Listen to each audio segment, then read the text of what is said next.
In a quiet suburb of Boston, Massachusetts, the Green family seemed to embody the American dream. Their two-story house with a white fence and a well-maintained lawn was located at 1542 Maple Street. Neighbors often saw Martin Green, a renowned cardiac surgeon, leaving for work in his black Mercedes. His wife, Sarah, a former teacher and now a homemaker, regularly organized charity events at the local church. Their adopted son, Alex, a medical student, was considered a gifted and promising young man. On the surface, everything looked perfect. The Greens were welcome guests at all social events and were held up as an exemplary family. However, behind the closed doors of their home, a very different story was unfolding, a story of forbidden passion, betrayal, and tragedy that ultimately led to a double murder. On March 17, 2023, the tranquility of Maple Street was shattered by the sound of police sirens. Neighbors watched in shock as two bodies in black bags were carried out of the Greens' house. Soon after, they saw Sarah Green being put into a police car in handcuffs. These events shocked not only the residents of the suburb, but the entire country when the details of the case became public knowledge. Martin Green was born on September 5, 1975, into a family of hereditary doctors in Providence, Rhode Island. From childhood, he was surrounded by medical books and discussions about complex surgeries. His father, George Green, was a renowned neurosurgeon, and his mother, Elizabeth, worked as an anesthesiologist. It's not surprising that Martin showed an interest in medicine from an early age. In school, Martin displayed exceptional abilities, especially in the field of natural sciences. He graduated from high school with honors and was admitted to Harvard University Medical School. During his studies, Martin proved himself to be a talented and determined student, often staying late in the laboratory and library. After graduating from university, Martin completed his residency at a prestigious Massachusetts clinic, specializing in cardiac surgery.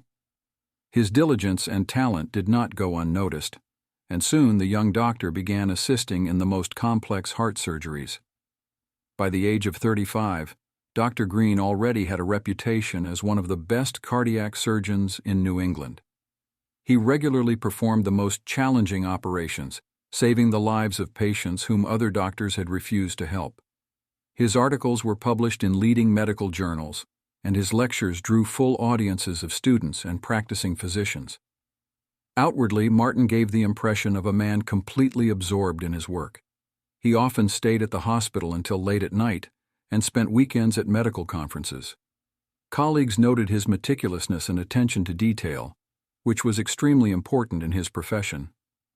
Sarah Green, N. Anderson, was born on July 12, 1978, in the small town of Concord, New Hampshire. Growing up in a family of school teachers, she absorbed a love for education and a desire to help others from childhood. After graduating from high school, Sarah enrolled in Boston University's Faculty of Education, where she proved to be a diligent and capable student. While studying at the university, Sarah met Martin Green at a charity event. The young people quickly found common ground and soon began dating. Their relationship developed rapidly, and just a year after meeting in 2001, they got married. After the wedding, Sarah got a job as an English teacher at a local high school. Colleagues and students spoke of her as an attentive and caring educator. She actively participated in school life, organized literary evenings, and helped struggling students. However, Sarah's career didn't last long. When Martin became a famous surgeon, she made the decision to leave work and devote herself to family and charity. Sarah became an active member of the local community, organized fundraisers for hospitals and shelters, and participated in volunteer programs. Despite outward well-being, Sarah and Martin had trouble conceiving a child for a long time. After several years of unsuccessful attempts and consultations with doctors, the couple decided to adopt. In 2008, they became adoptive parents to 3-year-old Alex. Sarah fully immersed herself in the role of mother. She cared for Alex, helped him with his studies, and supported his interests. Outwardly, the Green family seemed perfect: a successful husband, a caring wife, a talented son. However, behind this facade lay complex relationships and growing tension. Over the years, Sarah began to notice that her husband was becoming more and more distant from her. Martin often stayed late at work, missed family dinners and events. She attributed this to his busy schedule and the importance of his work, but feelings of loneliness and dissatisfaction grew. Sarah tried to revive the relationship, arranging romantic evenings, planning trips together. However, her efforts seemed to find no response from her husband. She began seeing a psychologist, trying to sort out her feelings and find a way to improve her family life. None of those around them suspected Sarah's inner turmoil. To everyone, she remained an exemplary wife and mother, always smiling and ready to help. However, tension was building inside her. Alejandro Garcia, who later became Alex Green, was born on April 22, 2005, in a small town in the state of Chiapas, Mexico. The boy's early years were marked by poverty and deprivation. His biological parents, seasonal workers on coffee plantations, died when a dilapidated house collapsed when Alejandro was just 2 years old. After this, he ended up in a local orphanage, where he spent the next year of his life. In 2008, Alejandro's fate changed dramatically when he was adopted by Martin and Sarah Green. The couple, who had long been unsuccessfully trying to have their own child, saw a photo of the boy in an international adoption database and immediately felt a connection with him. After a lengthy process of paperwork, Alejandro, who received the new name Alex, arrived in the USA and became part of the Green family. The first years in the new family were not easy for Alex. He had to adapt to a new culture, learn English, and get used to new parents. Sarah fully devoted herself to raising her adopted son, helping him overcome the language barrier and cope with emotional difficulties. Martin, although less involved in daily concerns due to his busy work schedule, tried to spend his free time with his son, teaching him to play chess and telling him about medicine. Despite all the efforts of his adoptive parents, Alex had difficulties with socialization for a long time. At school, he kept to himself, rarely participated in group activities, and had trouble making friends. Teachers noted his high intelligence and aptitude for exact sciences, but also drew attention to his reticence and tendency to solitude. As he grew older, Alex became increasingly interested in his roots. He began studying Spanish, reading Latin American literature, and taking an interest in the history and culture of Mexico. This connection with his native culture helped him feel more whole, but also intensified his feeling of being different from his peers. In high school, Alex began to show an interest in medicine, possibly influenced by Martin. He could listen for hours to his father's stories about complex operations and medical discoveries. This interest helped them grow closer, and gradually a particularly warm relationship developed between Alex and Martin. By the time he graduated from high school, Alex had turned into an attractive young man with a sharp mind and a complex inner world. He enrolled in medical school, intending to follow in his adoptive father's footsteps. However, behind the outward well-being and success lay deep emotional problems and unresolved conflicts related to his identity and past. The relationship between Martin and Alex began to change when Alex turned 18. By that time, he was already a first-year medical student, where Martin often gave lectures. Their shared interests in medicine and science created the ground for deeper communication. It all started with innocent conversations after classes. Martin was impressed by Alex's sharp mind and determination, seeing in him a reflection of himself in his youth. Alex, in turn, admired Martin's professionalism and experience, finding in him not only a father but also a mentor. Gradually, their meetings became more frequent and prolonged. They could discuss complex medical cases, latest scientific discoveries, or philosophical aspects of medical ethics for hours. These conversations gave both a sense of intellectual closeness that they lacked in other relationships. The turning point came during a joint trip to a medical conference in Chicago. Away from home and familiar surroundings, in an atmosphere of scientific excitement and new impressions, physical attraction arose between them. After one of the evening sessions, left alone in a hotel room, they gave in to this feeling. The realization of what had happened evoked mixed feelings in both fear, shame, but also excitement from the forbidden connection. Martin, as the older and more experienced, tried to rationalize the situation, convincing himself and Alex that it was a momentary weakness that needed to be forgotten.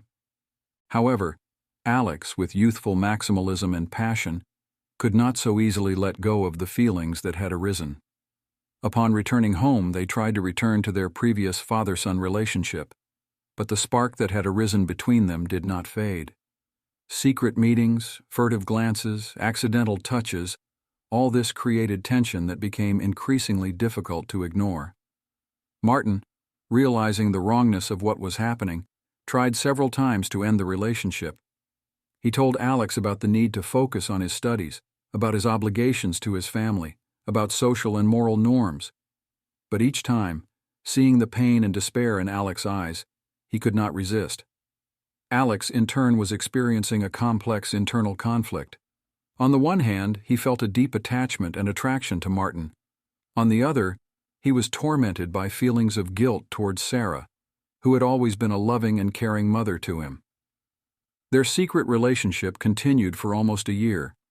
They met in hotels, under the pretext of working together on scientific projects or attending medical symposiums. Each such meeting was a mixture of passion, tenderness, and the agonizing awareness of the wrongness of what was happening. Both understood that their connection could not last forever. The risk of exposure grew with each day. Martin increasingly spoke about the need to end the relationship, but Alex, with youthful maximalism, could not come to terms with the thought of separation. This situation created increasing tension between them, threatening to spiral out of control at any moment. While Martin and Alex were leading their secret life, Sarah continued her usual routine, unaware of what was happening. However, over time, she began to notice subtle changes in the behavior of her husband and son. Martin became more distracted, often missing family dinners, citing urgent surgeries. Alex, in turn, seemed more withdrawn and tense, avoiding lengthy conversations with his mother. At first, Sarah attributed these changes to stress from work and studies. She tried to create a cozier atmosphere at home, arranged family evenings and weekend trips. However, her efforts seemed to yield no desired result. The tension in the family continued to grow. The turning point came on March 15, 2023. On this day, Sarah had planned a surprise for Martin, a romantic dinner to celebrate the anniversary of their first meeting. She canceled all her plans and spent the whole day preparing. However, Martin didn't come home at the appointed time. His phone was turned off, which was extremely unusual for the always available doctor. Worried, Sarah began calling hospitals and her husband's colleagues. No one had seen Martin after the end of his shift. In desperation, she called Alex, hoping that her son might know of his father's whereabouts. Alex also didn't answer her calls. Driven by anxiety and suspicion, Sarah decided to check Martin's office, which she usually didn't enter out of respect for his personal space. There, in a desk drawer, she discovered an envelope with photographs. What she saw shocked her to the core. The photographs captured intimate moments between Martin and Alex. The pictures were taken in different places: hotel rooms, on the beach, in a car. The dates on the back of the photos indicated that this relationship had been going on for almost a year. Sarah was stunned. Her world crumbled in an instant. The woman who had always prided herself on her perfect family now faced the horrifying reality of betrayal and deception. Her husband and adopted son, the two people closest to her, had been leading a secret life behind her back. Sarah's first reaction was shock. She couldn't believe her eyes, going through the photos again and again, hoping that it was some mistake or cruel joke. But with each passing minute, the reality of what was happening became more obvious. Shock gave way to anger. Years spent creating a family, sleepless nights spent with little Alex, endless support for Martin's career. All of this now seemed like a mockery. Sarah felt betrayed, used, insulted in her deepest feelings. At that moment, she heard the front door open. Martin and Alex had returned home, unaware that their secret had been exposed. Sarah, still holding the photographs in her hands, went down to the living room, ready for a confrontation that would forever change the life of the entire family. March 17, 2023, began as an ordinary day for the residents of Maple Street. No one could have predicted that by evening, the quiet suburb would become the site of a horrifying tragedy. Events unfolded rapidly. When Martin and Alex entered the house, they were met by Sarah, holding the compromising photographs in her hands. The atmosphere instantly became heated. Sarah, unable to contain her emotions, began shouting, accusing her husband and son of betrayal and deception. Martin tried to calm his wife, but his words only intensified her anger. He confessed to the relationship with Alex, trying to explain his feelings while simultaneously expressing remorse. Alex, stunned by the situation, remained silent, unable to utter a word. Sarah, unwilling to listen to excuses, grabbed a kitchen knife. In a fit of rage, she lunged at Martin. The first blow struck him in the chest. Alex, trying to protect his father, stepped between them and received a stab to the abdomen. The next few minutes turned into chaos of violence and screams. When Sarah finally stopped, she saw the consequences of her actions. Martin and Alex lay on the floor, bleeding profusely. The reality of what had happened crashed down on her with terrifying clarity. In a state of shock, Sarah called the police and ambulance. When the first responders arrived, they found her sitting on the floor next to the bodies of her husband and son, still holding the bloody knife in her hands. The paramedics who arrived pronounced Martin and Alex dead. Martin had received multiple stab wounds to the chest and abdomen area, one of which had pierced his heart. Alex had died from a deep wound to the abdominal cavity, which caused severe internal bleeding. The police cordoned off the crime scene. Detectives began interviewing neighbors, trying to reconstruct the picture of what had happened. Many remembered hearing screams but didn't pay attention, thinking the Green family was just watching TV loudly.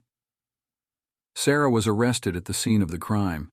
She offered no resistance and seemed to be in a state of deep shock.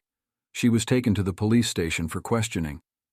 News of the tragedy spread quickly through the town. Local TV channels interrupted their evening programs for breaking news reports. Reporters gathered outside the Greens' house trying to get comments from neighbors and police. Martin's colleagues at the hospital were shocked to learn of his death. Many couldn't believe that such a tragedy could happen in a family that seemed exemplary. Students and faculty at the medical college where Alex studied also expressed their shock and grief. By the next morning, the whole country had learned about the double murder in Boston. The media began digging into the Green family's past, trying to find an explanation for what had happened.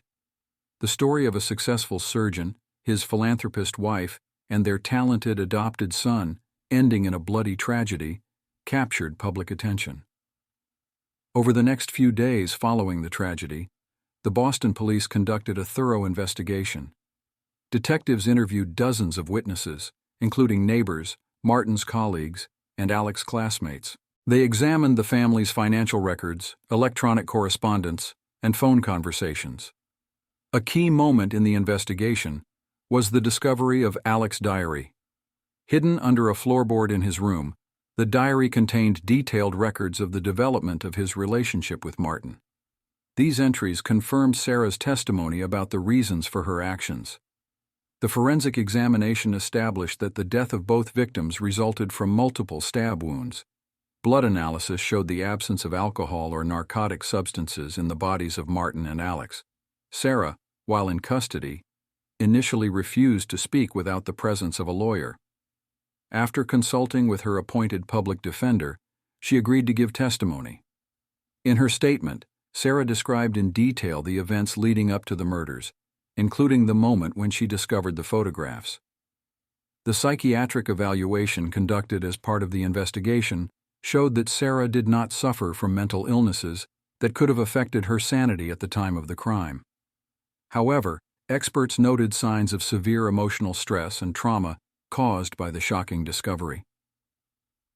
The Massachusetts State Prosecutor's Office charged Sarah with 2 counts of first-degree murder. Given the severity of the crime and the risk of flight, the court denied the possibility of release on bail.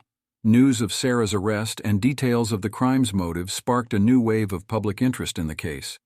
The media began discussing the ethical aspects of the relationship between Martin and Alex, as well as Sarah's psychological state.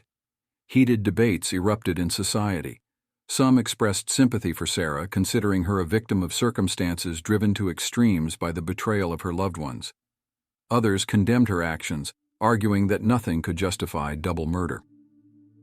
Sarah's lawyers began preparing a defense based on the concept of crime of passion. They planned to prove that their client had acted in a state of extreme emotional distress, not fully aware of her actions. The prosecution, in turn, insisted on the premeditated nature of the murders. They pointed to the fact that Sarah had used a kitchen knife, which she had to specifically retrieve, which, in their opinion, indicated the presence of intent. As the date of the trial approached, tension in society grew. The case of Sarah Green had become not just a crime story, but a reason for a broader discussion about family values, loyalty, and the limits of human endurance in extreme situations. Meanwhile, Sarah remained in the county jail, awaiting the start of the trial. Her lawyers regularly visited her, preparing her for the upcoming process, which promised to be one of the most high-profile in the history of Massachusetts. The trial of Sarah Green began on September 5, 2023 in the Supreme Court of Massachusetts. The courtroom was packed, with representatives from the country's largest media outlets in attendance. The case attracted attention not only because of the shocking circumstances of the crime, but also due to the Green family's status in society. State Prosecutor Jane Harris, in her opening statement, painted a picture of a cold-blooded double murder. She emphasized that Sarah had enough time to consider her actions from the moment she discovered the photographs until Martin and Alex returned home. Harris insisted that this was a premeditated murder committed in a state of fury and thirst for revenge. The defense, led by experienced attorney Michael Stone, built their strategy around the concept of crime of passion. Stone argued that Sarah had acted under the influence of the strongest emotional shock caused by the sudden discovery of her husband and adopted son's betrayal. He emphasized that until that moment, Sarah had been an exemplary wife and mother, actively engaged in charity work, and had no criminal history. During the process, numerous witnesses were heard. Neighbors and friends of the Green family characterized them as an ideal family. Martin's colleagues spoke of him as a talented surgeon and respected professional. Alex's classmates described him as a gifted and determined student. A key moment in the trial was the presentation of Alex's diary. The entries read out in court revealed the depth and duration of the relationship between him and Martin. These revelations shocked those present and became a serious argument in favor of the defense's version of Sarah's severe emotional distress. The psychiatric evaluation conducted before the trial was examined in detail. Experts confirmed that Sarah did not suffer from mental illnesses, but was in a state of severe stress at the time of the crime. Sarah herself testified on the fifth day of the trial. Her speech was emotional and sincere. She talked about the years spent in a happy marriage, about the difficulties and joys of raising an adopted child. Describing the moment she discovered the photographs and the subsequent confrontation, Sarah admitted that she acted as if in a fog, not fully aware of her actions. The closing arguments from both sides were tense and emotional. The prosecutor insisted on the maximum punishment, emphasizing the brutality of the crime. The defense, in turn, called on the jury for leniency, considering the exceptional circumstances of the case and Sarah's impeccable reputation up to that moment. After 3 days of deliberation, the jury reached a verdict. Sarah Green was found guilty of manslaughter, rejecting the charge of first-degree murder. This decision reflected the jury's opinion that Sarah was indeed in a state of strong emotional excitement, but was still responsible for her actions. The judge sentenced Sarah to 15 years in prison with the possibility of parole after 10 years. The announcement of the sentence was met with mixed reactions in the courtroom and beyond. Many considered the sentence too lenient, while others believed it fairly took into account all the circumstances of the case. The case of Sarah Green shocked not only the residents of Boston but the entire country, becoming a reason for deep reflection on the nature of family relationships, trust, and human emotions. The Green family tragedy revealed hidden contradictions in what seemed to be an ideal life. On the surface, they represented a model of success and family well-being, a respected surgeon, a devoted wife, a talented adopted son. However, behind this facade lay complex emotional problems, unfulfilled needs, and forbidden desires. The story of Martin and Alex raises difficult questions about the boundaries of love and morality. Their relationship, although voluntary, was taboo in society and by law. This makes us think about how ready society is to accept non-traditional forms of love and where the line is between personal freedom and social responsibility. Sarah's reaction to the revealed truth sparked heated debates about the limits of human endurance and how far a person can go when faced with betrayal by loved ones. Her actions, although condemned by law, found understanding among many who tried to imagine themselves in her place. The trial of Sarah became a mirror reflecting society's conflicting views on crime and punishment. The jury's decision and the judge's sentence showed that the justice system is capable of taking into account complex emotional factors when evaluating serious crimes.